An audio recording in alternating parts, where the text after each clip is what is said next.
If we knew more about our sleep, what would we do differently? Would we go to bed at a consistent time or take steps to reduce interruptions to our sleep?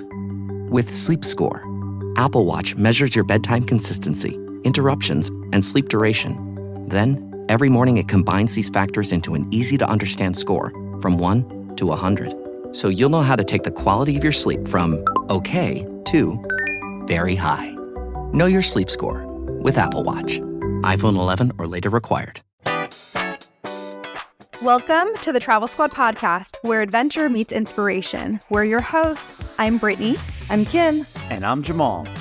Together we explore international destinations, hike epic national parks, and share unforgettable travel experiences with you, one passport stamp at a time. Our mission is to inspire you to travel by showing you how you can make it work no matter your budget, schedule, or experience level. We bring you along so that you can laugh, get excited, and start planning your own trip. So grab your ticket and your passport. And don't forget your travel insurance. And get ready to embark on a new adventure with us around the globe. Hello, fellow travelers. Hey, Squaddies. squaddies. Welcome to this week's episode of the Travel Squad podcast. Today, we are taking you to Istanbul, Turkey. Brittany and I spent 2 full days in Istanbul. Well, technically 2.5 if you count our arrival day since we landed around 1 p.m.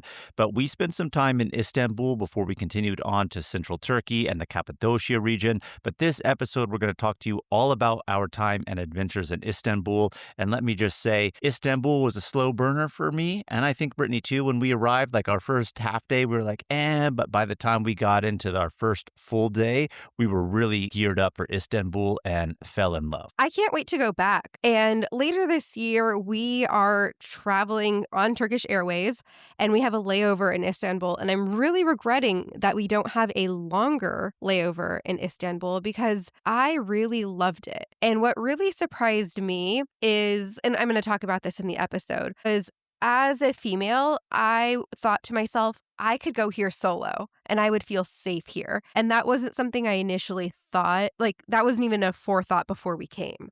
That does surprise me because I have only been to Turkey once in an airport on a layover, and it was so hectic and so crazy. And I've heard that it's hectic and crazy, and so I never thought I would see myself going solo there. And my first initial impression of it was also that it was hectic and crazy. The day that we landed was a holiday. And so we're driving into the city and I just see masses and masses of people. And I'm like, oh, wow, this is a big city. And initially I felt like a little overwhelmed as we were driving in. But as we got to know the city and the area we stayed in and go around, like I felt super safe walking around. At one point, I even walked back to our hotel alone because I had an appointment that Jamal didn't have. And it just really surprised me. I really enjoyed it. I can't wait to hear about this appointment. Yeah. But let's get into the episode. We want to tell you a little bit about Istanbul. So Istanbul's Turkey's largest city, and it's a really beautiful city. It's also where Europe meets Asia. We stayed on the European side, but we could look over into the Asia side. If we had more days, we would have actually gone into the Asia side. So if you do go and you have some time, I recommend going onto both sides. And what separates the sides is the Bosphorus River. Yeah, technically, Istanbul straddles, again, both continents, Europe and Asia. Like Brittany said, there are 2 sections in Europe, right? Because you cross the river and you could be still in Europe from one side to the next. But the other side then is Asia. And it's just packed with history and culture and known as the former capitals of the Byzantine and Ottoman empires. And it blends beautiful ancient architecture with modern urban life. And you have landmarks like the Hagia Sophia, Blue Mosque that showcase its cultural and religious heritage. And of course, the cultural bustling markets, modern cafes, scenic waterfronts. So it really gives the city a dynamic cosmopolitan character that we just fell in love with. I'm excited to learn more about it because you just mentioned you wanted a long layover in Istanbul. We were talking before we started recording about me potentially doing a 2 to 3 day stopover in Istanbul. I didn't realize that you spent that amount of time here in the city. Do you feel like you saw enough? Well, it sounds like you want to go back. How was that amount of time? I feel like what we saw, I felt good with. Like, I feel good leaving the trip, but had we had more days, there was more things to do that I would have liked. I would have wanted to go to the Asia side, maybe do a food tour. That I saw some that did both European and Asian food sides and food tours. So you get that cultural and historic blend with the foods. And then they also have some islands out there called the Princess Islands, and you could do a day trip there. So I think realistically, if I wanted to do everything, we probably would have needed like 4 or 5 days. But I am happy with the highlights. We definitely got the city's highlights. Yeah, it's one of those things when you travel, it's that double-edged sword, right? You want to pack in everything that you want to see, which, of course, of the main highlights, I feel like we did, but we wanted more time and would like to go back to explore and just enjoy the city at leisure, just strolling down the streets, stopping in at random cafes, doing God knows what, trying different food. Like that's the type of stuff that I really want to do and go back as and enjoy it at leisure. So I think 2 days, to answer your question, Kim, probably is enough to see the highlights.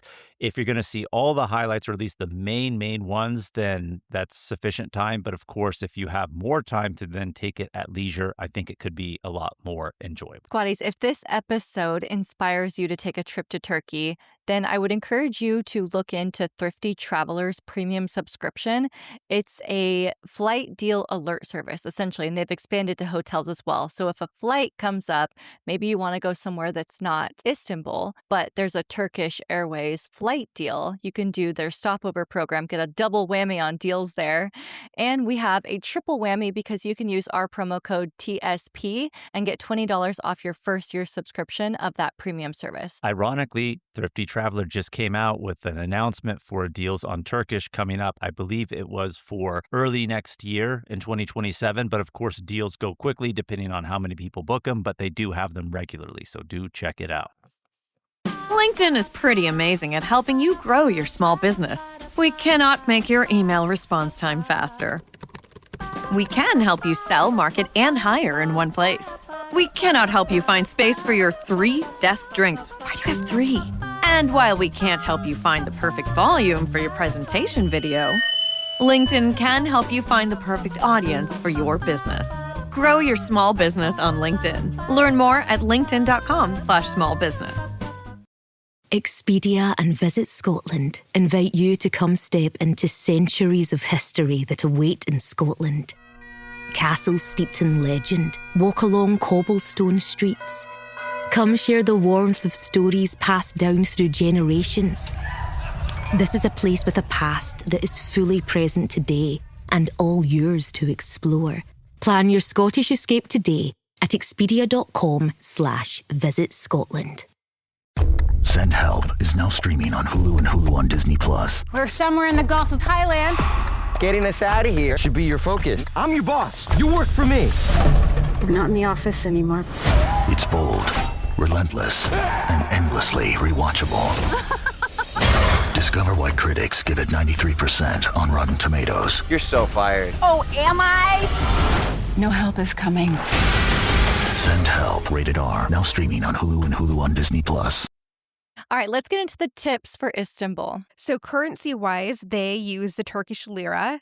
And while we were there, it was about 44 liras to $1. So we just kind of rounded it to 50 to 1. That was kind of our mindset and our thinking. And does your dollar go farther in Turkey? It used to in the past, but of course, everywhere is having inflation right now. However, Turkey is also within the last 5-6 years having its own internal situation that has caused high inflation. So I have a really good family friend who went about 5-6 years back. He was telling me, oh my gosh, Turkey's so great. It's so inexpensive and cheap. Your dollar goes a long way. Not so much anymore. I wouldn't say like it's completely overpriced, but what you would think going to that region, it's not really going to be that way anymore. I would say like food-wise is a little less than U.S. equivalents if you were to go to a restaurant. So you can imagine like when you go to restaurants paying a lot, and of course, a lot lot of the major sites, and I guess this is a good segue into the next tip, is euros are often accepted in the touristy areas,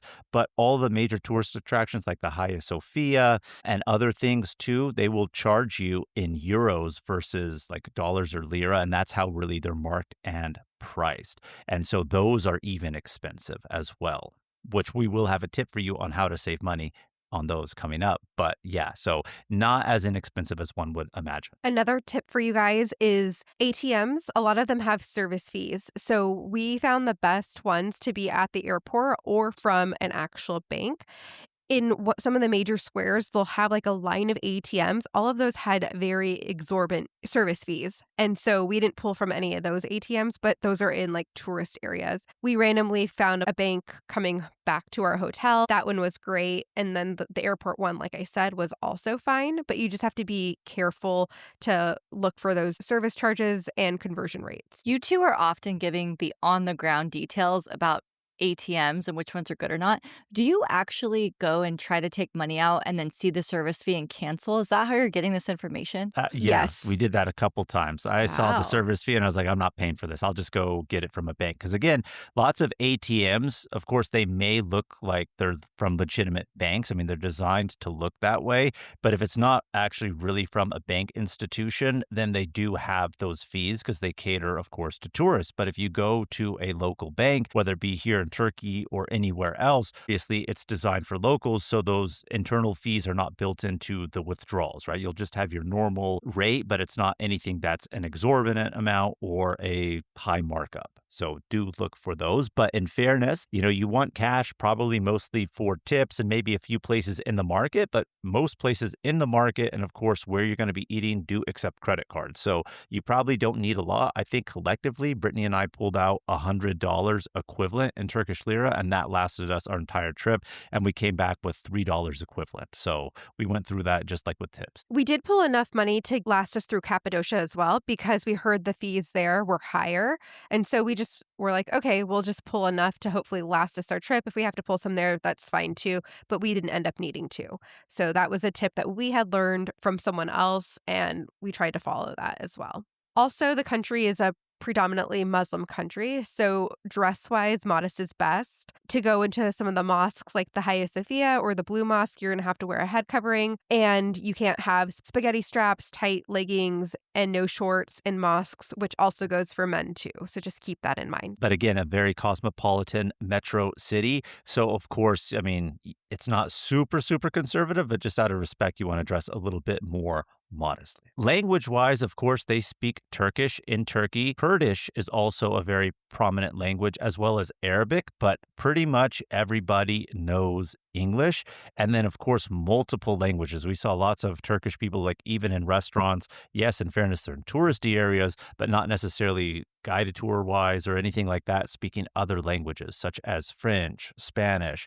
So, of course, if you're coming from any of those countries or even coming from the US and want to tour in Spanish for whatever reason, if you know Spanish, you could do it and get by very easily with that. So there really are no language issues when traveling. Also, make sure to have WhatsApp downloaded.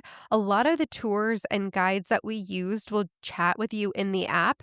And our driver that picked us up from the airport, that's how he communicated with us. And I'm seeing this more and more, even as we book our trip to like Vietnam. Everyone's reaching out to me already to confirm things on WhatsApp. And so just make sure you have that app downloaded because that is the main point of communication. I think it's even being more used here in the US. That's true. There is definitely an upswing in use, I think. So another tip is Istanbul is a very hilly but walkable city, especially if you stay near the main area, which Brittany and I did. Public transit is available by metro, bus, and ferries. And of course, you can catch taxis. If you only plan on taking bus or metro, you can use your credit card to tap in and out of the stations. But if you plan to take a ferry, you'll need an Istanbul card. And this is a card that you have to buy and then preload money onto it. Up to 5 people can use one card. So if you're traveling as a family, that can be really useful or as a group. But since we were only staying in the main area and seeing the highlights, we actually didn't need an Istanbul card. But if you want to take the ferry that, of course, goes to the Asia side, or even the metro that goes to the Asia side under the river, that does require the Istanbul card. You can't just use the tap for that. So that would be the only metro that you cannot take with just your normal credit card. You will need internet and data while you're in Istanbul, so you will probably need an eSIM if your phone carrier doesn't have an international pass that you use. But I will say a lot of the restaurants and of course hotels do have Wi-Fi. Another great tip, we can't not talk about the bathrooms. Bring toilet paper. Lots of touristy places and restaurants were out of teepee or just not stocked at all. So luckily for me as a guy, I didn't really have a bathroom situation outside where I needed to sit down. But for you girls, of course, you definitely want to have teepee, and Brittany always packed it with her. Was pleasantly surprised with all of the bathrooms. They were, Western style toilets. I didn't have any situations. No squatty potties? No squatty potties. What a huge miss. Yeah, I know. You would expect possibly in that region, right? Between Europe, Asia. But let me tell you something, just on a side note, we didn't mention this on this trip. After we were done with Turkey, we continued on to Greece. And I was so surprised in Greece, even in touristy areas, how many places did not have toilet seats. I cannot stand that when you have a traditional Western style toilet and they do not have a toilet seat. It's like, what's up with that? You don't have to worry about that in Istanbul. I did not encounter that in Istanbul. I will say there were squatty potties sometimes, but I didn't have to use any because if they were in stalls, you could choose a non-squatty potty stall. You said you didn't have to use them, but did you choose to? No, I didn't choose to either. You like them more. Only if the bathroom is dirty, But all of the bathrooms I came across were orderly and clean. I was satisfied with the bathroom situation, other than I just had to bring my own toilet paper. And our last and final tip is going to be just general information about the Istanbul E-Pass. We bought the Istanbul E-Pass, and basically it's a tourist bundle pass for Istanbul that gives you access to a bunch of attractions for one fixed price. We purchased ours through Klook, and I'm going to link it in the show notes.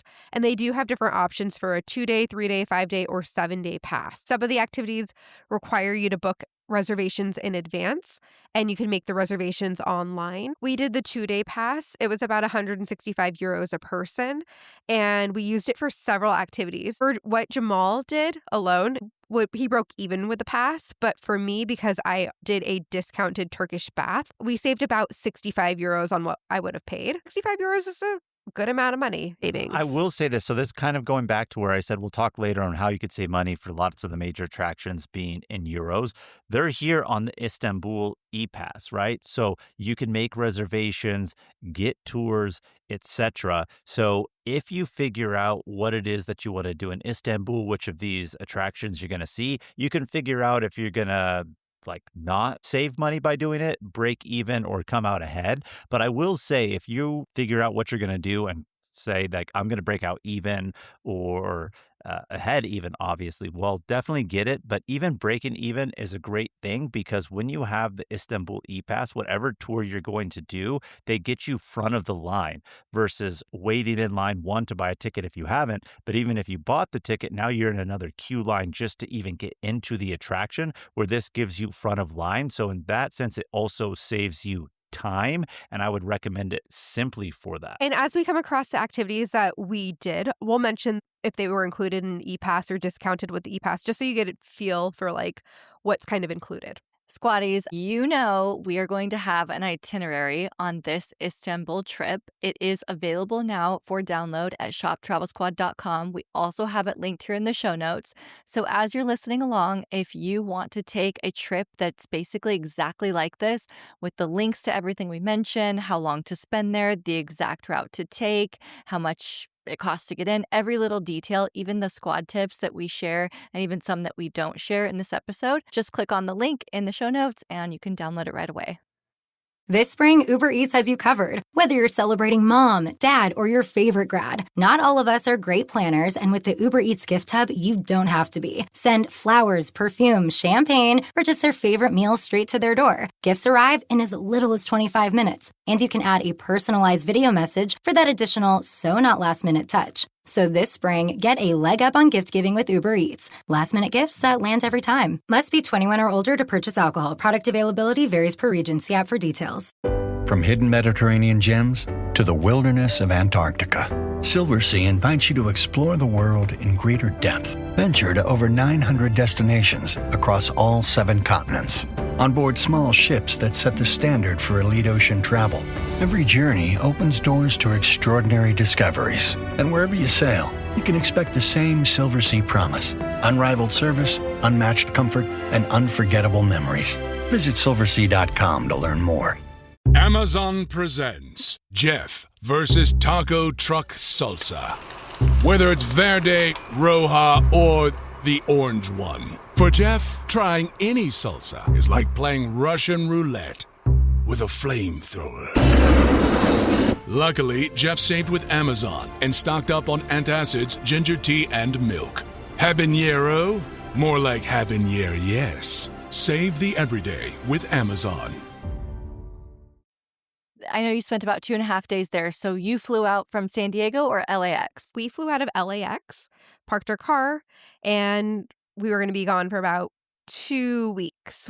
Istanbul was our first stop, and then we went to Cappadocia, and then we went to Greece. But our flight was out of LAX to Istanbul. It was a direct flight, and it was about 11 hours. Longer than that. You're cutting some time off. It You was think about so? 13 hours to get there. So one of the main reasons why we flew out of Los Angeles versus San Diego is, of course, because you do have a direct flight. If we flew out of San Diego, we would have had to stop somewhere, then probably get on a Turkish Airlines flight to Istanbul. So we're just like, okay, let's go ahead and go to LA. We'll invest that time to do it. We have a really great place that we like to park near the airport. That's actually very inexpensive. But that was about 13 hours. We left at around 1:40 p.m. on April 22nd, and we landed the next day, 12:50 p.m. So let's just round it to 1 o'clock. The next day, April 23rd. Turkish Airways does have a stopover program that allows you to do layovers up to like 6 or 7 days.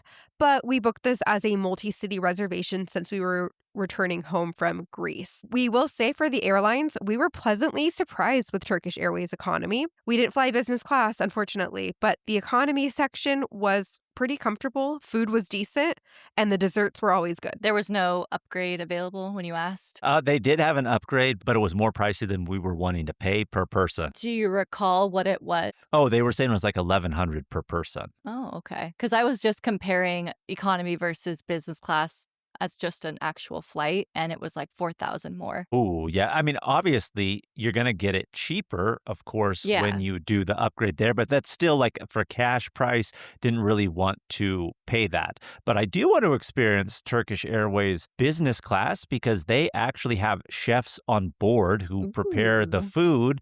And they actually have a cart that they come out and wheel it on. So it's not like the typical carts, like, of course, that they'll bring your food on in economy or even in other business class ones. It's on a cart, tiered trays. You can see they have like hors d'oeuvres and snacks and all your mezza. Yes. Oh Google Turkish Airways business and you will see it. And they even have some of the attendants dressed up in chef outfits while they're presenting the food and everything. So it would be a good experience. But for us in economy, it was a good experience, not on the first plane going, but on the plane coming back. In economy, they had footrests, which I really like. Ooh. Again, like Brittany said, food was good, but the desserts were always like super on par. By the time we got to dessert and we ate it, we're just like, what are they doing with this food? It's just super delicious. So pleasantly surprised with Turkish Airways. So we landed on Thursday, April 23rd at about 1 p.m., like Jamal said, and we decided to book private transportation to and from the airport. And the reason why we decided to do this was because if we took public transit, it said it would have taken us an hour and 40 minutes.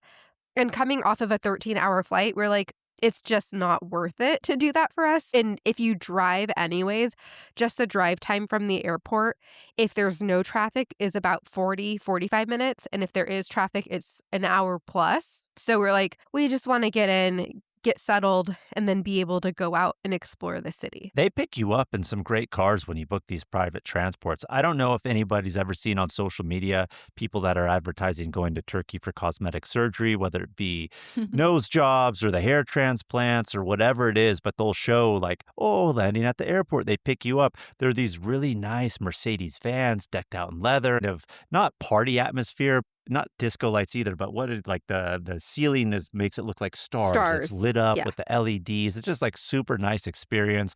Had bottled waters in there ready for us. So we really highly recommend that you guys book the private transport. Did they pick you up at the curb or did they come in for you? It's at the curb. So it's one of those airports where the people can't necessarily, come in unless you have a ticket. But our guide, like Brittany was saying, lots of them are using WhatsApp. As soon as we landed, he says, I'm here. I'm outside this door. He took a nice selfie of himself and said, this is what I look like. So we were able to find him easily, but it's immediately right after you go out the doors, which that is right after you get out of customs and immigration. So really easy transition to finding our driver. For a round trip from the airport to our hotel, and then he also picked us up on the day that we left, it was $130 for two of us. So we thought it was fine. And it saved us time, and it was really comfortable, and we didn't have to carry our luggage on public transport. So I thought it was worth it. Once he dropped us off at our hotel, we got settled into our hotel. We stayed at the Orient Occident Hotel in Istanbul, and we booked this using 3 award nights with our Marriott Bonvoy card. I just got the card that had offered 5 free nights as a sign-up bonus, so we used 3 of them on this stay, and that saved us just about $900 to have this hotel for free. Wow. Yeah, and it was a nice hotel. We booked the superior queen room with a street view, but they upgraded us to a king bedroom, and it was a very beautiful, comfortable hotel. They had like a little lounge area where they had like fruit and bottled waters. They always provided bottled water for free. They had a sauna, a steam room, a gym, and it was very centrally located. And on top of that, Kim, you'd love it. They had a rooftop restaurant bars type situation with amazing views. So this was a really nice hotel, central area of Istanbul by most of the main highlights. Everything was within a 10-minute walk for us of a lot of the main highlights. So really recommend staying here, but stay anywhere central on the south side of Istanbul where the Hagia Sophia and the Blue Mosque are. I think that's going to be really one of the best spots that you can actually stay. After we got settled into our hotel, the first thing that we did was visit the Grand Bazaar. The Grand Bazaar is open daily except for Sundays, and it's one of the oldest and largest covered markets in the world. And it's this huge maze of colorful shops selling everything from carpets to jewelry, lanterns, perfume, clothing, shoes, purses, gold, silver, souvenirs. I know, Kim, you said you want to go to Istanbul and go shopping. You'd probably spend some time in the Grand Bazaar. Not just the markets, though, the cultural markets like you would expect, but I've seen TikTok videos of women that bring or buy empty suitcases because they're buying clothes, and the clothes are so much more affordable than US, but they're similar style. Well, I was going to say, leading up to the Grand Bazaar, all the streets that lead up to it are all those clothing shops. Did you go into any? Was there any good fashion? We saw them from the window, but we weren't shopping for anything in particular. See, I want to go and I want to come back with an entirely new wardrobe. I feel like you could. Like, we saw a ton of shops just offering tons of different things. There was a lot of lingerie, which surprised me. But yeah, there was plenty of clothing shops to choose from. And I know you told me a little bit about this off air, but when we think of markets, especially just coming off of Egypt trip, I'm thinking like you have to haggle, you have to negotiate, you can't accept the first price. I'm thinking about when we were in Hagia Bazaar. How is that dynamic? Well, that's a really good question. Certain shops, of course, you can haggle, but if you're going into an area within the Grand Bazaar or a specific shop that's selling, gold or silver or certain things like that, clearly there's not really any haggle room. But if it happens to be a souvenir shop, sure you can, but it's not as big a haggle market as Egypt was. Egypt, the prices are suggestions. Here, I would say they are more stringent, but certain locations you can. So the price that you see or the price that they state is a reasonable price? Because in Egypt, they start you like 5 times higher than you're going to end up paying. Yes, because it's not necessarily haggle oriented. They are started at reasonable prices. Okay, I like that. It's straightforward. Yeah. Just give me my product. What's the real price? Let me go to the next spot. There's obviously people that were saying, like, come look in my shop, but it wasn't aggressive. And I feel like when we went to Egypt, it was a little bit more aggressive. And I loved our time in Egypt. Yeah, a lot more aggressive. This was just very like, we could stroll through, and if we wanted to look, we could, but there was like no pressure to look in any specific shop. Okay. And not necessarily here at the Grand Bazaar, but we'll get to another market that we went to later. It's more food oriented, free tastings, which was awesome. Ooh. So that's kind of how they'll draw you into the shops. But speaking of food, after we went to the Grand Bazaar, which is definitely something you should do when you're in Istanbul, just for the cultural experience. And it's nice, covered, beautiful. It's not just like an open-air market or anything like that. But afterwards, obviously, after a long flight, where you said, we need some food, you want to eat some Turkish kebabs and some doners. So we went to a restaurant called Doner Kanab, and we ended up getting, again, some kebabs. But one thing, of course, that I really did appreciate that I've never done before is we discovered a new dipping sauce for our French fries when we were here. French fries are pretty much served everywhere. They are really big in tzatziki here, just like they are in Greece. And let me tell you something, tzatziki and French fries, delicious. And putting that on your kebab as well. So it was a nice first meal, just strolling the streets of Istanbul. Yeah, it was nice kind of wandering through. Like, we had no specific plans for this day, just kind of like suggestions. So we did the Grand Bazaar. We went and walked through a popular area, grabbed a doner kebab, and then we made our way to the spice market, which is also kind of near the waterfront. So we checked out the spice bazaar. It's also called the Egyptian Bazaar, and it's packed with spices, teas, and sweets. So it's the go-to spot for like Turkish delights, herbs, edible souvenirs. Baklava? You'll find a ton of baklava in here, Ooh. but we got the baklava spot for you. Not to say that it's not good in here, but we got a good spot for you and the squatties, Kim, that we'll tell you about. I feel like this market is kind of like the Grand Bazaar, but it's obviously smaller, so it felt like less overwhelming. And I also felt like it was a little bit cleaner. Not that the other one was dirty. It just felt like there's more food going on here, so it just like looks really clean. And we ended up getting a box of Turkish delights.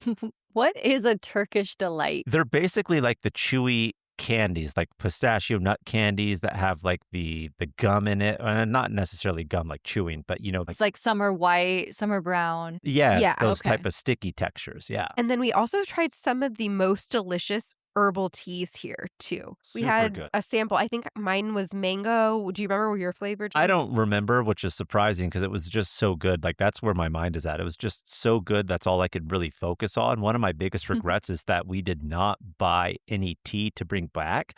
I usually don't like floral teas, but the samples that we tried in here of all the different floral teas, they were all just so good.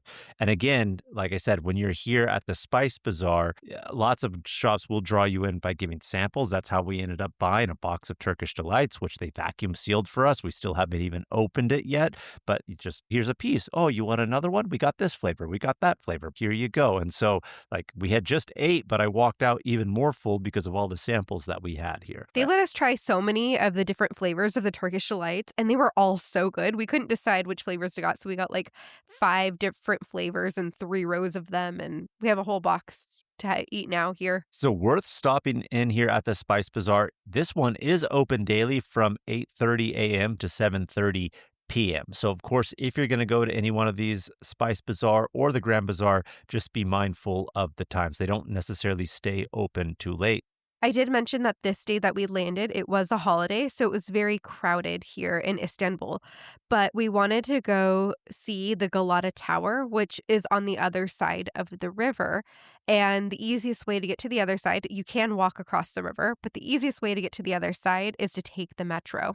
So we decided, okay, let's try our luck taking the metro. And it was so crowded. It felt like Mexico City crowded while we got on there. But we pushed our way on and... Scary. And you're telling me that I could go to Istanbul solo knowing... But it was a holiday. It was a holiday. It was a holiday, number one. And number two, we rode the metro again at another time, and it wasn't too bad. Well, let me ask you this. If you don't want to ride the metro, how easy is it to get like an Uber, a taxi, something like that? Easy. Do they have Uber? I believe they Yes, did, actually. Yeah. they do. I mean, we never use it, so I can't say for sure, but I'm pretty positive I saw the signs for Uber. So, yes, they they do have it. You can take any one of those very easily. We could have even walked to this location. We would have to walk across the bridge that crosses the river, but really we only took the metro 2 or 3 stops to get to the tower here. So not that far. But I will say this, if you are going to take an Uber or a taxi, just kind of be mindful. Like if you tell them a location, like say, for example, you were coming from the opposite direction, you told them like the Hagia Sophia. Now you're getting into really kind of narrow roads and ways where traffic can really be an issue. So if you get out a little earlier before it gets really to the narrow streets and congestion, it might be even quicker for you to get out at some point and walk versus like fully going, but very easy to get around with cars, but can be a little bit time consuming depending on the traffic. But don't let Brittany fool you. The metros were totally fine. That was just the one day, which was a one-off because it was a holiday. Yeah, it was a holiday. So this is like we were saying, like we felt overwhelmed a little bit the first day. We came on a holiday. There's all of these people. It's a little overwhelming. Got on the metro, also a little overwhelming, but we made it to the tower. And the tower is a historic stone tower, rises above Istanbul's skyline. It has some of the best panoramic views in the city. And it's really popular around sunset, because you can see the river, the old city, all of the rooftops, the mosques, and they're all starting to glow at once. So with the E-Pass, you can get the entrance discounted to about $32.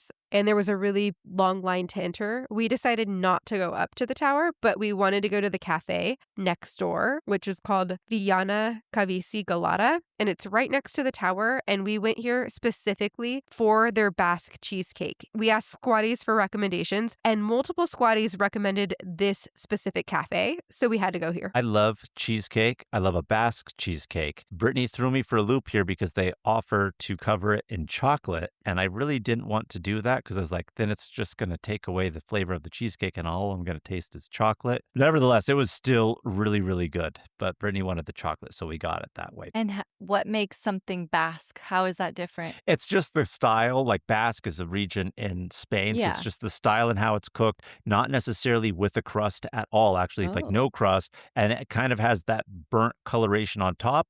But really what makes it like Basque and gives it its flavor too is the inside is like so rich and not really like solidified. The only like kind of hard parts of the cake are the bottom and the top, and the inside is still just really creamy and gooey. So super good though, nevertheless. Yeah, I love the texture of a good Basque cheesecake, and these were really good. You could top it with chocolate, and we got it with milk chocolate. And then we had views of the tower right next to us. And then we kind of just roamed that area for a bit. And then we decided instead of taking the metro back, we were going to walk across the bridge back into the area we were staying in. And it was really, really nice because it was around sunset hours and we could see everything like lighting up. It was just like a beautiful golden hour on the water. It was perfect weather and we really enjoyed our walk back to our hotel.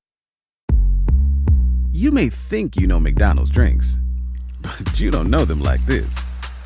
From fruity refreshers like the Strawberry Watermelon Refresher and the Mango Pineapple Refresher with popping boba, to crafted sodas like the Sprite Berry Blast with berry-flavored Sprite topped with cold foam.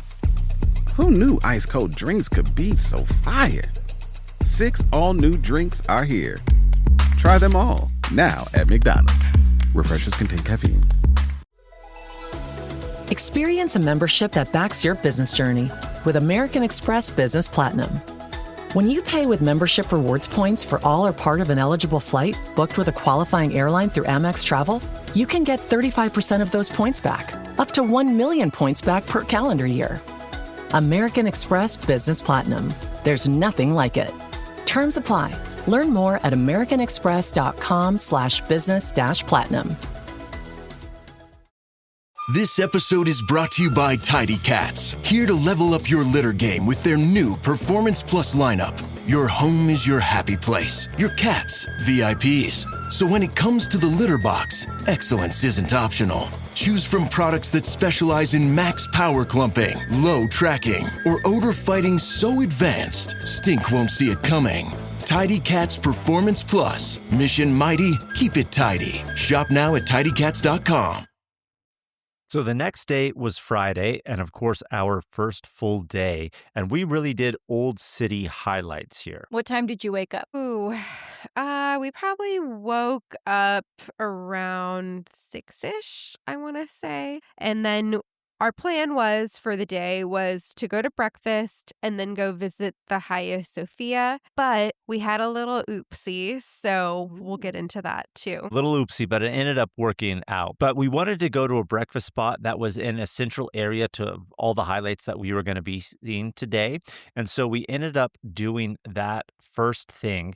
And then the first tour, which we wanted to do for the Hagia Sophia, which is one of the most famous landmarks in the world, really, was at 9 a.m. But where they told us to actually meet and what time they would be there, we didn't see the person nor the sign that they said that we would actually see. So I told Brittany, I was like, look, they're not here. Like, they're not even having us meet at the entrance to it. Let's go to the entrance and see. And when we go up, we see somebody holding a sign exactly like what they said they would be holding in the other location. And basically, it's for the Istanbul E-Pass. They have their own signs of like where you meet.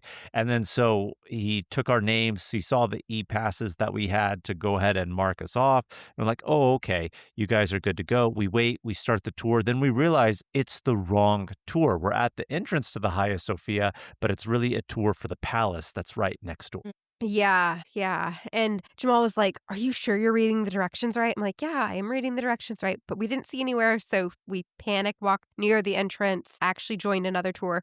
But it actually ended up okay. I thought Jamal was on the verge of a freak out. Brittany, you always think I'm on the verge of a freak out. Like, I was more annoyed at the situation, but I handled it with class, no freakouts whatsoever.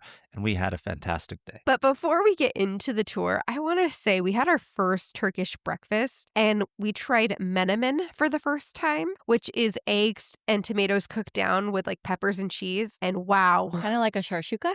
Yes. The shakshuka, yes. But this is a Turkish style, right? Shakshuka, of course, has a little bit more spice to it because they put paprika into it. So good. Yeah, of course. And they have the eggs that are kind of cooked sunny side up. You don't scramble them or do anything, and it just kind of like cooks in its own steam and broth of the tomatoes. But the menemen, they actually like scramble in, and they don't really put a lot of seasoning, if anything at all, just really like salt and pepper. Like an omelet? But it's more tomato than egg, so it doesn't create the texture of an omelet, right? So it's really, you're eating the scrambled eggs within the tomato sauce itself. And again, without the seasoning, you would think, oh, it's just kind of plain. How could it be so good? It is so good. We ate menemen every day for breakfast, and we also got pide, which is one of their breads that they make that was topped with meat. That was also really delicious. So, yeah, breakfast was good. We were like, ooh, we can't wait to keep going back here. So good. Or just have Turkish breakfast in general. We had very similar Turkish breakfasts every day, but they were all so good from all the places that we ate at. Did you find that it was like, this is what they had for breakfast and that's kind of what they ate all the time? That's why you had it so much? And I think it's just one of the more popular foods. Right. So because it's in a tourist area, that's always readily available. Even if it's not at breakfast time, that's still readily available as well. But a lot of those things are the more breakfast oriented ones, especially, of course, the menemen, since it comes with eggs. Well, because like in Italy, you have like paninis for breakfast. In Lebanon, it's manaish. Here, you would say it's menemen. Menemen, yes. Absolutely. Sure. And so we were having breakfast near the Hagia Sophia Blue Mosque area, and we walked through the square in the morning before our tours and before breakfast. And it was a really good time to go through this area because there was no tourists there, and you could get really good pictures of the Blue Mosque and Hagia Sophia with no one else in them. And it was really just quiet and peaceful. By the time we came back out and had our breakfast, the squares were filling up with people, tours, all of that. So it's starting to hustle and bustle a little bit. Yeah, and you have two of the main tourist attractions in Istanbul right across from each other in the same square, the Hagia Sophia and the Blue Mosque. This square where they're located is called the Sultan Ahmet Square. So, of course, this is the area where we did have breakfast as well. But like we had mentioned, we were trying to do the Hagia Sophia first.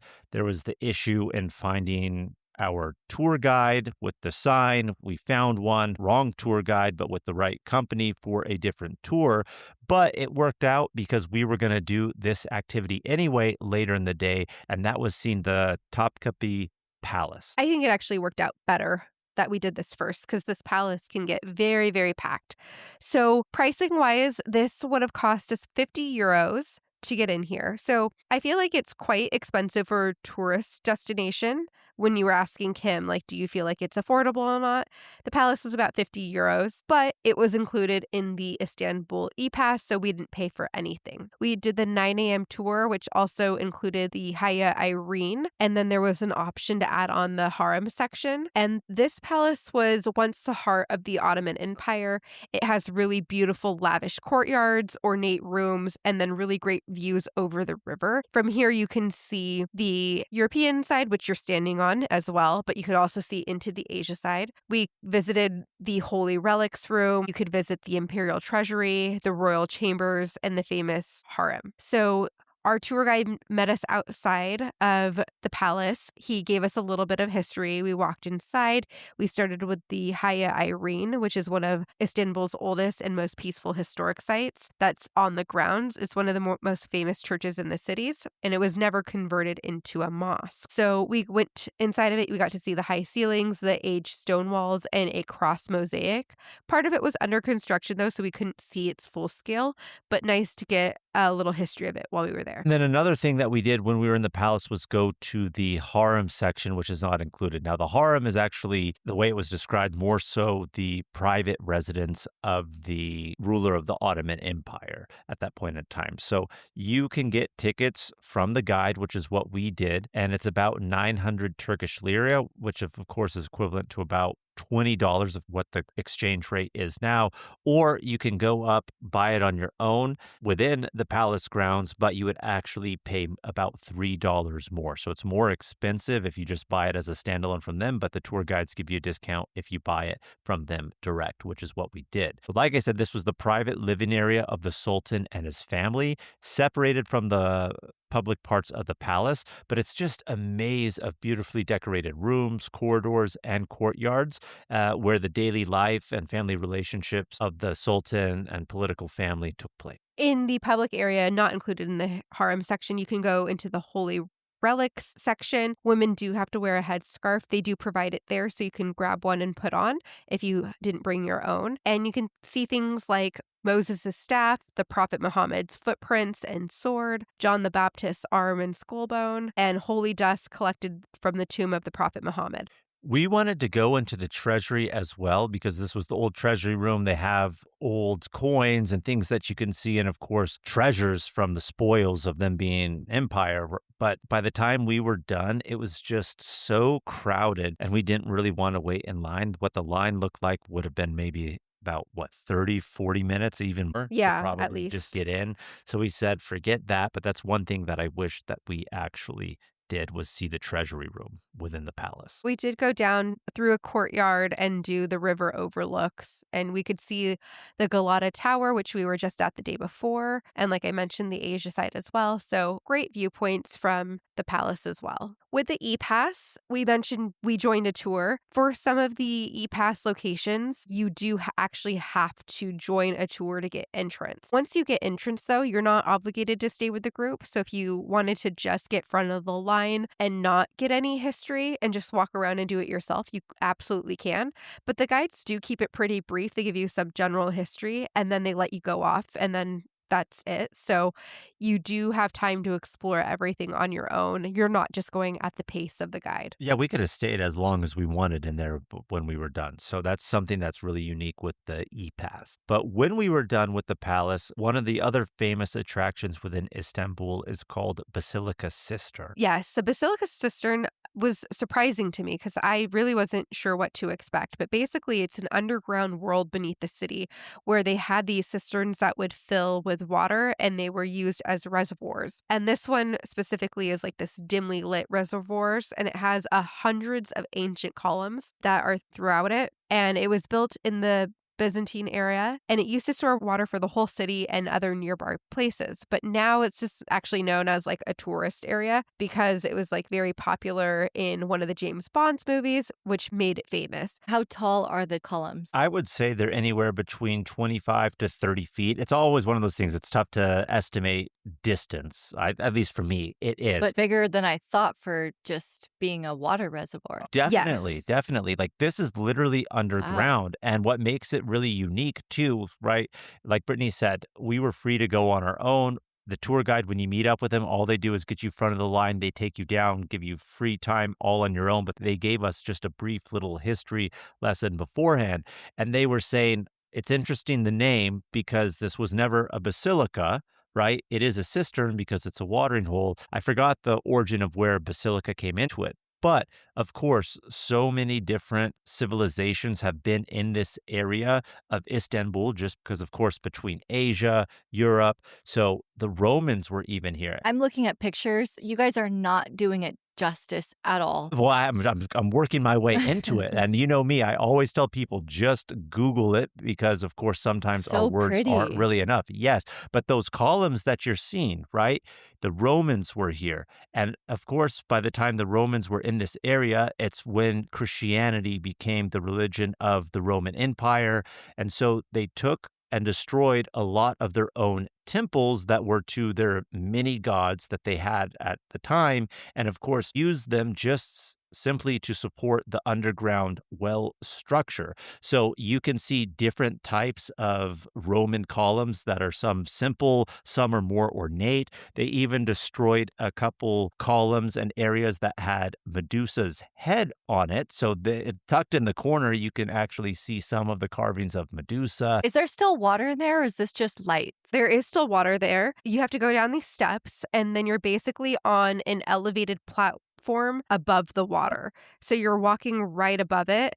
But with the lighting in there, it just makes it look really, really cool. There's really good photo spots. And now they even kind of use it as like an art exhibition because where they have like the Medusa, there's some really good photo opportunities, and they have like some little art sculptures and things throughout that you can see. Pretty. And since there's still water in it, of course, the walkways or pathways that you're walking on are elevated like metal grates. So there is still water. It's illuminated. It's just really beautiful to be down there and see. But what was really cool, of course, is learning the history of like why all these columns are here. They're from a whole bunch of different Roman temples around from the area that they destroyed simply just to support the water reservoir for the city. There's over 200 cisterns throughout the city that are underground, but this is one of the largest, and it was made famous because of the James Bond movie. From Russia with Love, if you're wondering. From Russia with Love. The other cisterns, are they pretty like this? I know this is the biggest and best, but do they have big columns? I don't know because I don't think any of them are tourist attractions. Of course, when we were on a different tour, I forget which one, we had walked by something that was covered. He said, this is a cistern right here. It's one of the many, but it just looked like a little manhole covering. So I don't think a lot of them are this big and crazy. But again, right in a central area, just across from the Hagia Sophia, underground on the hill, here you have this water reservoir propped up with all these old Roman columns. And this was included in the E-Pass. So we got front of the line, a little history tour from the guide. He just got us down into the steps, gave us a little bit of information, and then, of course, you go as you wish. And without the E-Pass, it would have cost about 38.5 euros. The next thing we did was we walked across from the Hagia Sophia area to near the Blue Mosque and saw the obelisk of Theodosius. And it's standing in the heart of the old hippodrome. It's an ancient Egyptian obelisk that was brought to Istanbul by an emperor in the 4th century. It's covered in a whole bunch of hieroglyphs, and it's decorated on a Roman base. And it's one of the oldest monuments in the city. So it's just really like a photo opportunity and just being able to see it. And kind of cool to see since we were just in Egypt earlier this year. Well, that's one of those things too. It's like how many obelisks have been taken out of Egypt and are in different cities around the world. And here's another one where one is located. But I know, Brittany, you said that it's in the heart of the old hippodrome. Do you know what a hippodrome is, or do you know what a hippodrome is, Kim? Never heard it. A hippodrome is actually an ancient Greek stadium that's designed for horse and chariot racing. So this square is, of course, in a long rectangle and a little bit rounded. So if you look at even the old Greek Olympic stadiums, it's kind of what they look like. It's just a chariot and horse racing area. So again, just how much history is here. This was brought in by an emperor. Of course, we're talking about Basilica Cistern that has the Roman temples that were destroyed. And here, this is on the site of an old Greek horse racing area. So just so much going on in this area. Lots of history, so much layered history in Istanbul. The Romans really were all over the place. That they were. Adobe Firefly is the all-in-one creative studio with AI-powered image and video editing for today's creative process.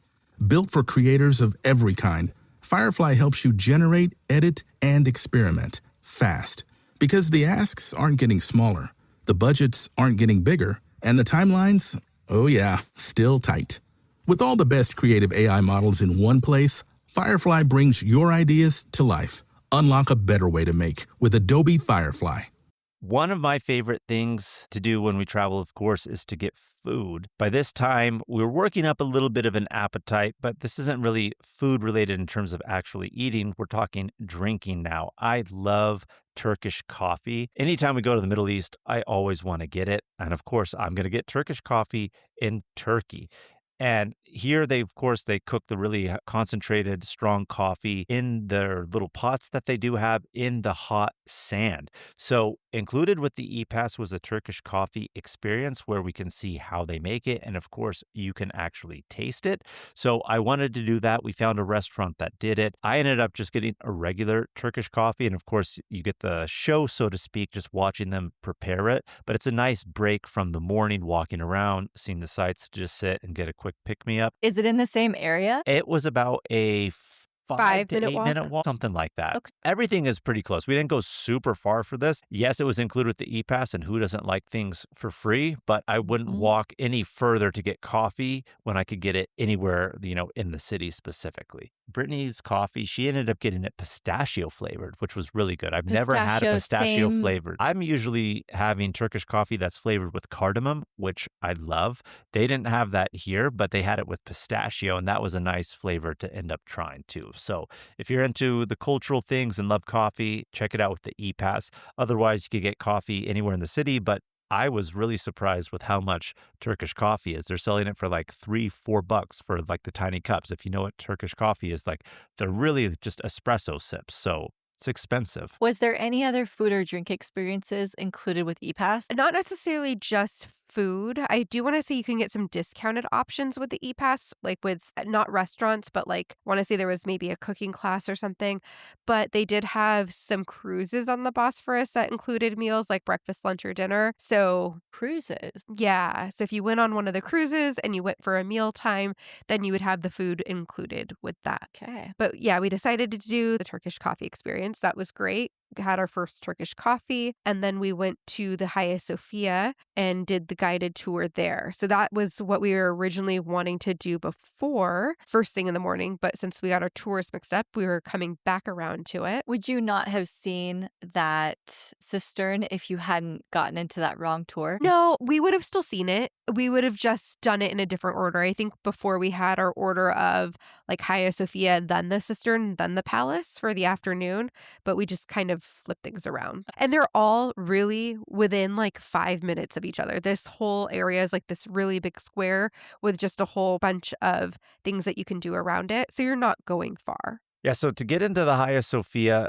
it is 25 euros. It is included with the E-Pass. And Brittany, you mentioned earlier that you think it worked out that we didn't do it first thing in the morning. And I would say so too, because of course we wanted to get here because this is one of Istanbul's most popular attractions. So we wanted to do it first thing in the morning, but we just so happened to catch it after prayer because of course this is a mosque, so they don't allow anybody in tourist-wise who's not a worshiper during prayer time. So it had just cleared, and I believe we were the first people in. So we met our tour guide. He gave us a brief description and information to know about it on the outside, but then of course didn't even come in with us, just got us front of the line and we went in. So the Hagia Sophia is one of Istanbul's most historic architectural masterpieces, and it was built in the year 537. Originally was a cathedral and later became a mosque after the Ottoman conquest of the area. Later, they turned it into a museum, but very recently, within the past like 5-6 years, current president of Turkey reconverted it back to a mosque. And it's famous for its massive dome and blend of Christian and Islamic elements all fused into one just because of its history originally as a church and now as a mosque. It was really, really beautiful inside. One tip for you guys is to bring a headscarf. We had done this first thing in the morning. I actually didn't have a headscarf with me, and they don't provide them here. And so... How did you not bring a headscarf knowing you were coming here? I don't know why, Didn't but you learn your lesson in, was it Italy? Yeah. So after we had done the Turkish coffee experience, we actually went to the hotel and I was like, oh, yeah, let me grab my headscarf. So I grabbed that, which was great, had it for our entrance inside the Hagia Sophia. And our guide didn't go inside the Hagia Sophia with us. He just met us on the outside and gave us that history lesson. And then on the inside, once you're there, there is a QR code for an audio guide. And it'll show you all of the areas you could hit and learn a little bit of the history. So we did go and use the audio guide through that. It didn't take us too long. It was, 30, 45 minutes, I would say, for the audio tour. And just really beautiful to see. But the Hagia Sophia currently is under construction. I guess Istanbul expects an earthquake about every 300 years. And they are about 50 years out from their next predicted earthquake. And so they've started to go ahead and retrofit some of these buildings, starting with the Hagia Sophia. But it's just really beautiful inside. To say it's beautiful is just an understatement. But just the history you get of two different religions in here, you can still see like the Christian classic mosaics that are in there. Then, of course, you could see the more recent elements because it is a mosque. So just really great history, beautiful building. I wish we saw it when it wasn't under construction, some scaffolding on the outside, some in the inside, but nevertheless, it didn't deter us. We enjoyed it. And of course, depending on when you go, ideally they're going to be done with the retrofit and you won't have any of those visual obstructions for you. Also, you're only entering on the second level of the mosque, which is the women section where women do the praying. And for visitors, the bottom section is only for men that are praying. So it's not open to the public. So after the Hagia Sophia, we just crossed the square and went to the Blue Mosque. And the Blue Mosque is officially known as Sultan Ahmed Mosque. It is one of the most iconic landmarks in Istanbul just as well. It was built in the year 1609 and 1616 during the reign of Ahmed I. It's famous for its 6 minarets and stunning interior decorated with thousands of blue tiles, which give the mosque its popular name, the Blue Mosque. So it is an active place of worship. And again, you do have to wear a modest dressing and then the headscarf as well. And this one, since it is an active area for praying, we had tried to go earlier in the day, actually, but there was a prayer going on. And so we were told to come back. And so we went right after a prayer, which was nice because then it's not as crowded going through. There was a little bit of a line going in, but it's just so beautiful on the inside, just the tiles, the lighting, the ambience. I know you can go through 1,000 churches in Europe, but it's just so impressive to go and see all of these mosques here in Istanbul too. It's a different type of architecture. So to get into the Blue Mosque, it's actually free. They do have a guided tour that's available for €10, and it's included with the E-Pass. We opted not to do the tour, just go in as tourists and looky-loos without the tour and just admire the architecture. And because you are going through the bottom layer where people do actively pray, you do have to take off your shoes in here. So just keep that in mind. If you don't like touching the ground, make sure you're wearing socks, so you're not touching it with your bare feet. And they do have places for you to place your shoes as well while you're walking around. I'm looking at a picture of the Blue Mosque now, and it's almost giving Taj Mahal grandeur. Yes, it does look like that. When you were out there, were you able to see it far back enough to get that whole picture? Oh, yes. The square between Hagia Sophia and the Blue Mosque, again, they are very close, but you have enough communal space in that square, beautifully landscaped square and area as well. But yes, you can just get the whole picture and see the entire thing. It's not like you're just so up close on it. You do have the spacing to just really appreciate both buildings, for that matter, right across from each other. And we'll mention it later when we actually do it, but in between the two mosques, there are a whole bunch of restaurants and bars, and we went to a rooftop bar, Kim, that overlooked this Blue Mosque at sunset. But by this time, we're getting hungry, and so we decide, you know what, let's get another Turkish kebab again. And this time we actually went with a recommendation from our squatty Matt. We actually interviewed Matt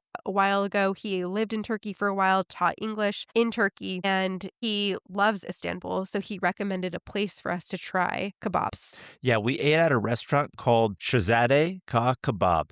And this was actually right by our hotel, just down the street within a 2-3 minute walk. And let me say something. This was the best flavored kebab that we had in all of Istanbul. The sandwich itself, pretty plain, of course, just the meat and bread, but the flavor on the meat that they got here was just so delicious. It is very popular, so there is a long line, but it does move quickly. And we ended up also getting the spicy sauce and cucumber and tomato salad to go with it, just to kind of make it a little bit more less dry. Because believe it or not, right? Like if you get kebabs in Europe, if you go to Europe, or even here, a lot of them are mixed with veggies and sauce, but in Turkey, that's not really the case. It's just really simple with the meat and bread. So we got these things to just kind of add to it. But again, super good and delicious. It does come with 2 pieces. So Jamal and I split it. And then we love to try different things while we're in other countries and different foods. So then from here, we went around the corner to a restaurant called Bitlissi. And we got some kidbee and fries while we were here. Kibine? Not kidbine. We got the actual fried balls. It was delicious. It's not the raw meat this time. And we ended the night going to a whirling dervish show. A whirling dervish show is a spiritual performance rooted in the Sufi tradition, and it's inspired by the teachings of Rumi. But during the ceremony, the performers, known as dervishes, they spin in repetitive circles as a form of meditation, and there's some music that goes along with it, but it's symbolizing a spiritual journey toward unity with the divine. Is that kind of like the guy that we saw in Egypt? Yes, but in Egypt, it was a little bit more flair, a little bit more like loud music, but with the same attire, right? They're wearing that sort of dress or skirt that really has lots of airflow when you spin. So they have that just as well. So you're not just watching somebody spin. Of course, you're getting a little bit of a show with it, but it's really more so the cultural history and significance of spiritual enlightenment that you're really learning about here. Honestly, if it were me, like now that I've seen the show, I'm going to be honest, I wouldn't go to another one the next time that I'm in Turkey, but it was included with the E-Pass, so I'm glad we did it. But for some people, this may not be their thing. Yeah, it felt like the cultural component of a Gate 1 tour. Like I felt like I had put together my own Gate 1 this day. But I think what would have made it and enhanced it a little bit more. But did they invite the crowd to dance? No, they did not. They did not. So it wasn't Gate 1. That would not too Gate 1-esque because no crowd dancing. Yeah, the one thing that I will say is they didn't really tell us about what we were going to see or why they were doing it. So to have that history and background would have been a little bit more engaging, I would say. But I think there are other performances like you'll see on the Bosphorus cruises, or they also have some like art performance halls that do it that might be more for like show. What are these cruises that you keep mentioning? Istanbul is on that river, Bosphorus River. There are some cruises, sunset yacht cruises. There are historical cruises. They have ones that serve breakfast, lunch, and dinner with a show. None of them are on the E-Pass? No, they were. We, believe it or not, we opted not to do it. What? Because we wanted to do a dinner one, right? We thought, okay, that would be a really good one to do with the dinner one.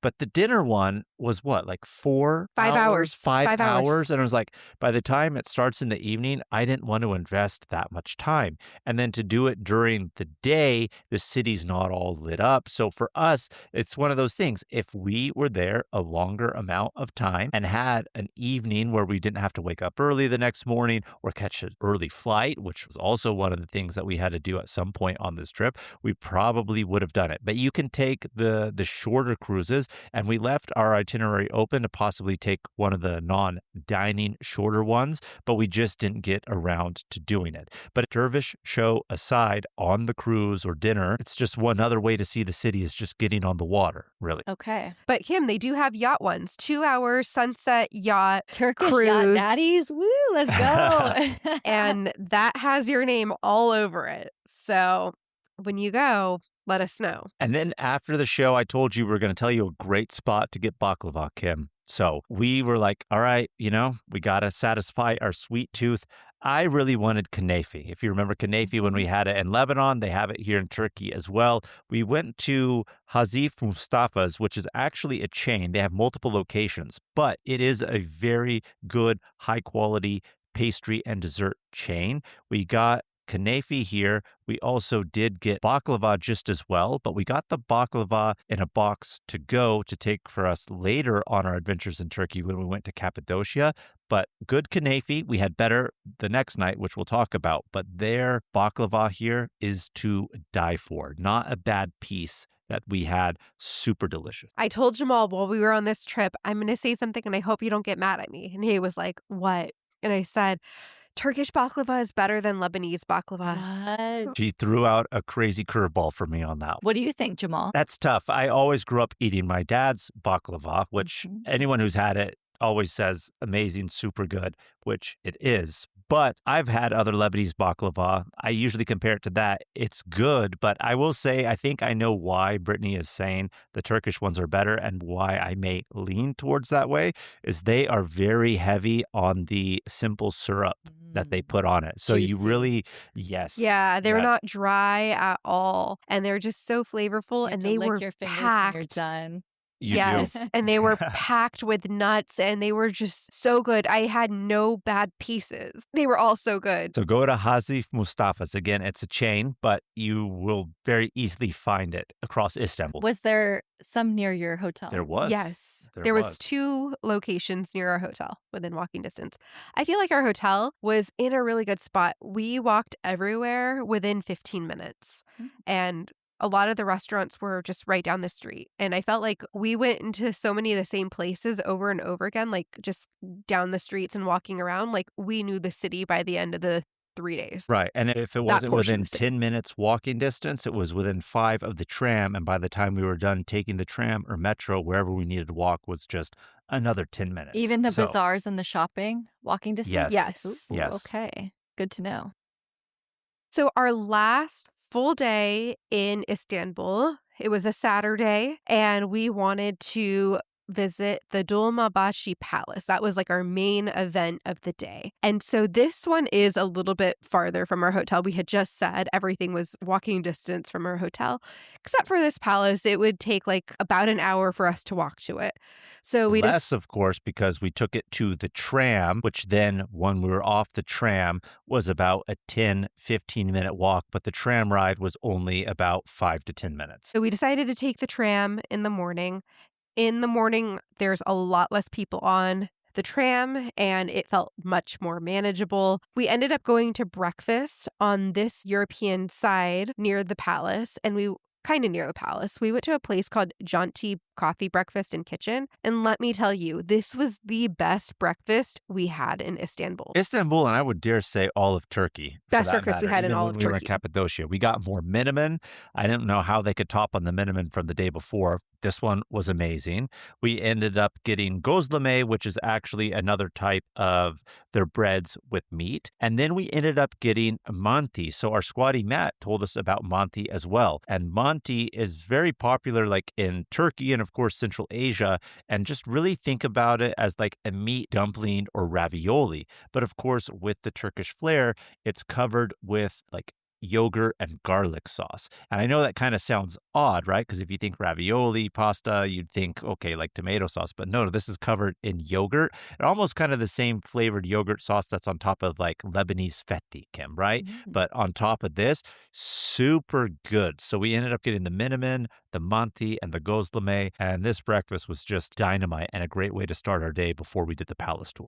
And the owner, she was just so sweet and so cute. And she spoke a little bit of English and she was like trying to ask us if it was good. And we're like, oh my gosh, this was so good. And she just lit up in this big smile and was so happy. And it was so nice. Loved breakfast here. I would go back for this breakfast. So we went to the palace. The palace is 45 euros, but it's included in the E-Pass. There's no tour that you can book with the E-Pass here. They just give you a QR entry. So you do get to bypass the entrance line for the tickets, at least. We got there right when it opened. And this palace is a grand 19th century palace located right on the shores of the Bosphorus. And there's actually these big, huge white gates that lead out onto the water right here. It's so beautiful. It's a great spot to explore. It's great for photos. And this palace was part of the Ottoman Empire. Yeah, it was built in the 19th century. And of course, like Brittany said, located on the shores of the river. It was built during the reign of Abul Majid I, and it served as the main administrative center of the Ottoman Empire in its final years. Because we've mentioned the Ottoman Empire a couple times. The Ottoman Empire fell at the end of World War I, but this palace is renowned for its lavish European style and design, featuring crystal chandeliers, ornate ceilings, and richly decorated halls. So you get that blend of the Eastern Ottoman style, but definitely with that Western architectural style that was known in European palaces, and it was reflecting the empire's modernization efforts during that time. So, of course, the palace we saw the day before, that's where the head of the Ottoman Empire was. Here, once they built this, this is where they relocated. We got to just walk through on our own. It was a very, very beautiful palace. You walk in and there is this grand staircase with this amazing crystal chandelier hanging down, and you can just feel the opulence in this palace. If you had to pick between the palace we did the day before or this palace and you only had time for one palace, I would honestly pick this one. Me too. Like Brittany and I have been inside Buckingham Palace on a tour. We've been in the palace in Spain and their royal palace in Madrid. This is up there with them. Really ornate, stylish European style, of course, with that hint of Ottoman influence because it was the house of the Ottoman Empire in its final years here. So really, really enjoyable. Would highly recommend. Beautiful gardens that they have on the outside just as well. Great photo spots. Really beautiful area of the city. And your ticket includes entrance into the harem section, into an art exhibit, so you can spend quite a while exploring here. There's even a cafe on site, so if you wanted to grab something to eat or drink here, you could do that as well. You would probably want to spend about 2 hours here. That's probably as long as it took us to get through, explore the grounds. The grounds itself and the surrounding area is really beautiful. Coming from the train station or the tram station, you do get to walk some of the waterfront along the Bosphorus. One thing we haven't really talked about are all of the cats in Turkey. There are so many cats in Istanbul.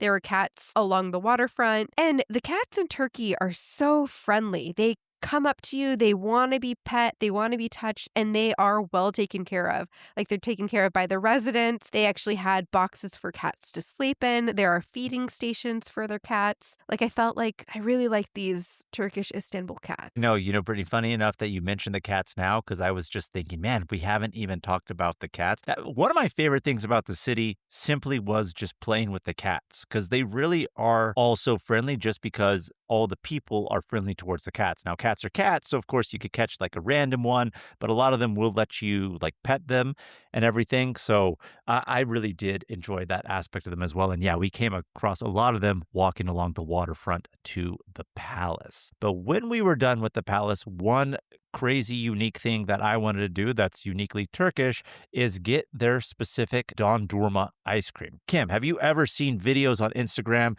of the Turkish ice cream men that are all dressed up? They're playing jokes on people by faking them out, by giving them the cone, not giving them the cone, taking it away.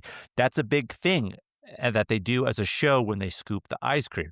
And the reason why they're able to do that is because their specific ice cream is made with some sort of natural chemical. So when I say chemical, don't think anything bad, right? But it's made with some sort of natural ingredient that actually makes their ice cream thick and chewy, to some degree really resistant from melting, and has an elastic texture. So it makes it sticky.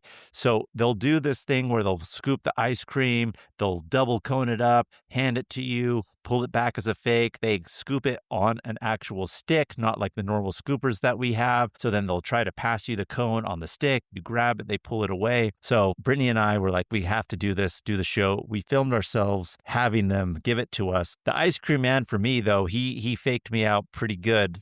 And at one point he took the stick with the cone on it, and he gave me, I'm going to say it, so if I offend somebody with this, apologize. He gave me like a little nut slap on it. And I was like, what are you doing? Like, it's crazy. What? Yeah. He took the He used the stick and slapped your nuts with it? Yeah. Yeah. Lightly. But like he got me on that one. He like tapped my chest, and I was like, "What's going on?" I looked down. The next thing I know, he gave me a tap on the nuts, pulled it back, did some more scoops, all this stuff, and then he refused to give me the ice cream. And then he held it up, and he made me do like a little lick routine to kind of get it, and started Oh like, my God. wait, yeah. I should send you the video so you could see it. We got to post our videos come the airing of this episode we here so will. that you guys can see them. But yes, get yourself some Dondurma ice cream just for the show. Yeah, I got the pistachio ice cream. It was actually really good. They're funny, playful. Jamal, like, he just said he got nut slapped. That didn't happen to me, so don't worry about it if you're a lady. Yeah, they don't mess around with the ladies on that sense of things. And again, he wasn't like aggressive with it. It was playful. I don't think they do that to all the guys, but he just did that to me. Yeah, they just have like funny different routines that they do while you're trying to get your ice cream. Was a little pricier than we were anticipating. It was $17 for 2 cones, but Hey, dessert and a show. dessert and a show. And That's when you're right. in Istanbul, what do?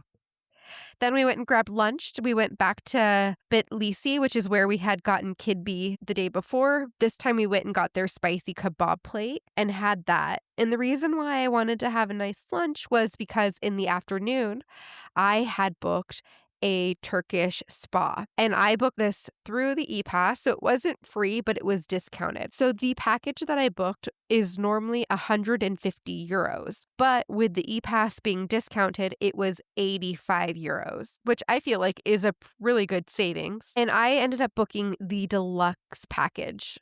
And I originally thought I might need 2.5 to 3 hours, but it was 3.5 hours that I was there. And it was fantastic from start to finish. So I am going to do a mini episode on this deluxe spa package that I did. So I'm just going to give a brief overview and you guys listen out for the mini that we have because this was so worth it. And Kim, if you go to Istanbul, I know you're going to want to book this. Yeah, I didn't have Turkish spas on my radar at all, but this changes everything. Yeah. So you can go up, you get into the locker room, you change in shorts and slippers, and then they put me into a massage room. I got a full body massage everywhere, head, neck. She cracked my neck like it's never been cracked before. It was fantastic. A reflexology massage as well, a face mask, a hand scrub. Then I went into the sauna for a little bit. Then they led me into the Turkish bathroom. You lie on the stone platform. She did a full body scrub, a clay mask, a foam massage, a hair wash. And by the time I was done, I felt like a new woman. It was amazing. If I am ever in Istanbul again, I will go back and repeat this service. They had other services that were like an hour, hour and a half, 2 hours. But I was like, when else am I going to be here? I went all out and did the deluxe. No wonder you couldn't do the cruise. Yeah, that's why we couldn't do the cruise is because I was spending all of my time here. Hey, I'd pick the spa over the cruise too. Remind us, what was the name of this place? It was called Sultan Soliman Hammam. Okay. Yes, and the deluxe package. I think they have about 4 packages that you could choose from with different offerings, price point, length of time. So if you only have an hour to hour and a half, there is a package for you, but I wanted to go all out. Might as well go all out, especially if it's going to be discounted with the E-Pass. While Brittany was doing this, Kim, you'd be proud of me. I was enjoying our hotel's rooftop, enjoying the views, having a beer or two. It was a nice experience. But after Brittany was done, we were debating what we were going to do with the rest of our evening. We're like, should we go to the Asia side? We wanted to do that just to say that we went to the Asia side, but it ended up being too cumbersome because we didn't have the Istanbul cart because, of course, you had to buy that. They wouldn't allow you to use the tap to do that. So we opted not to do that. We were going to do the Bosphorus cruise, but by that time it was later. It would be the sunset one and dinner. It's going to be long. We actually even had a squatty that reached out to us and said she felt, of course, that the Bosphorus cruise, nice, overrated, could be a skip if you didn't have time. So again, personal preference, right? Don't know if we experienced it, if we'd feel different, but that kind of like swayed our decision to say, let's just have an easy night. We just walked the streets and markets a little bit more. We were like, let's go get some food. We ended up grabbing dinner from Durumku Mustafa and got a chicken kebab, each for both me and Brittany. Lots of locals eat here. And of course, we were talking about how the food actually isn't that inexpensive. People think it would be. It's more expensive than you would think think. This one was actually one of the cheapest places that we actually got food, and it was really good. And of course, lots of locals eat here as well. So if you're walking around in this area, good spot to get. But we decided that we're just going to enjoy our evening, watch sunset from one of the rooftops. So we went to Sultan Ahmet Square and went to In La Luna, which gave us beautiful rooftop views of the sunset between the Hagia Sophia, Blue Mosque, and the Bosphorus River. We got another kunefe there. I got Turkish tea. Jamal got Turkish coffee. And we also got a hookah to enjoy while we were up there on this rooftop. You can see out to the river, and then you can also see over the Blue Mosque and the Hagia Sophia. It's right next to the Seven Hills restaurant, which a lot of people reference as a great place to go because it does give very similar views. But looking over, it was very, very crowded at that restaurant. And this was just like a more relaxed vibe, but beautiful vibe. And I would highly recommend going here. Yeah, being here for sunset, just enjoying the coffee, desserts. It was a really nice experience. And then you could also see the Hagia Sophia and the Blue Mosque start to get lit up because, of course, they light it up at night. Just another beautiful dynamic to see it during the day, in the morning, and then, of course, at night, all lit up. I just Googled a picture of En La Luna, and I'm seeing big birds that people are trying to catch on the rooftop. We didn't see any big birds while we were up there. I don't know. Maybe that's a thing. I have not ever seen that for the time that we were there. So not too sure about that. But nevertheless, great experience. I just Googled it now, and now I see a seagull flying in and somebody feeding one. I definitely don't want that experience, so I'm glad you didn't see it. We did not experience it. I think that's just one random photo here. I clicked it. It's from TripAdvisor, seems like. So I think she's just playing around with the birds. But I don't think you really need to worry about that because we did not encounter that. Excellent. And that was our last full day and night in Istanbul. The next day, we had a private transfer to the airport with the same gentleman that picked us up from the airport. And we did a mid-morning flight to Cappadocia. So definitely stay tuned for our upcoming episode on Cappadocia because another great time and continuation in Turkey. Squaddies, thank you so much for tuning in to our Istanbul episode. I hope that you are inspired to visit like I am now. Keep the adventures going with us on all the socials at Travel Squad Podcast. If you have any questions, you know you can send them in there as well. If you found the information in this episode to be useful, or if you thought we were just plain funny, please be sure to share it with a friend that would enjoy it too. And as always, please subscribe, rate and review our podcast, and tune in every Travel Tuesday and Fridays for new episodes. Stay tuned for next week's episode. We're taking you to Cappadocia, and we have some more amazing adventures and tips in store for you. Bye, Squaddies.